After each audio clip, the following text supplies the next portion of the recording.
আফগানিস্তানের রশিদ খান স্পিনের জাদুকর, মাঠের রাজা, কিন্তু তার আরেকটি পরিচয় আছে, বেয়াদব রশিদ।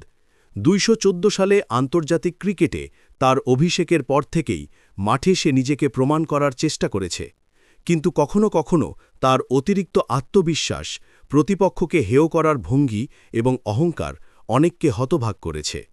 মাঠে উইকেট নেওয়া মানেই তার জন্য খুশি নয়, প্রতিপক্ষকে ছোট করা, হাস্যরসাত্মক মুখভঙ্গি এবং কখনো কখনো গালাগালি। আফগানিস্তান বনাম বাংলাদেশ সিরিজে তার আচরণ নিয়ে বিতর্ক হয়।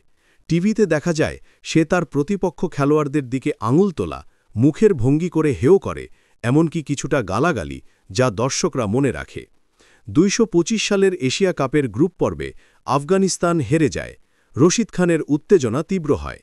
খেলা শেষে তিনি সরাসরি আম্পায়ার ফয়সাল আফ্রিদির সাথে তর্কে জড়িয়ে পড়েন, উত্তেজিতভাবে হাত নাড়াচাড়া করেন, মুখের ভঙ্গি, গালাগালি সবই একসাথে। সামাজিক মাধ্যমে ভিডিও ছড়িয়ে পড়ে।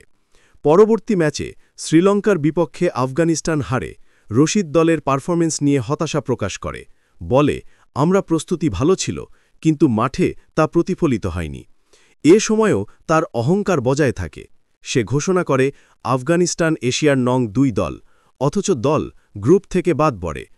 দুবাই থেকে আবুধাবি যাওয়ার ক্লান্তিকর সূচি নিয়েও অসন্তোষ প্রকাশ করে। মাঠের প্রতিপক্ষদের দিকে আঙুল তোলা, মুখভঙ্গি করা, হেসে উপহাস করা, কখনো গালাগালি, সবই তার স্টাইল। মিডিয়ার সামনে সে দাবি করে, আমি মাঠের রাজা, আমার ছাড়া আফগানিস্তান কিছুই নয়। এমনকি মাঠের পাশে এক কিশোর বলেছিল, ভাই, খেলোয়াড়েরা বড় হয় সম্মান দেখালে, শুধু উইকেট না। কিন্তু রশিদ মুহূর্তের জন্য থেমে গেলেও আবার অহংকারে ভরে গেল। মাঠে জেতা যায় ম্যাচ, কিন্তু মানুষের মনে জেতা যায় বিনয় দিয়ে। রশিদ খানের খেলা হয়তো মনে রাখবে মানুষ, কিন্তু তার বেয়াদবি আরও বেশি মনে রাখবে। শিক্ষা একটাই, respect is the real trophy.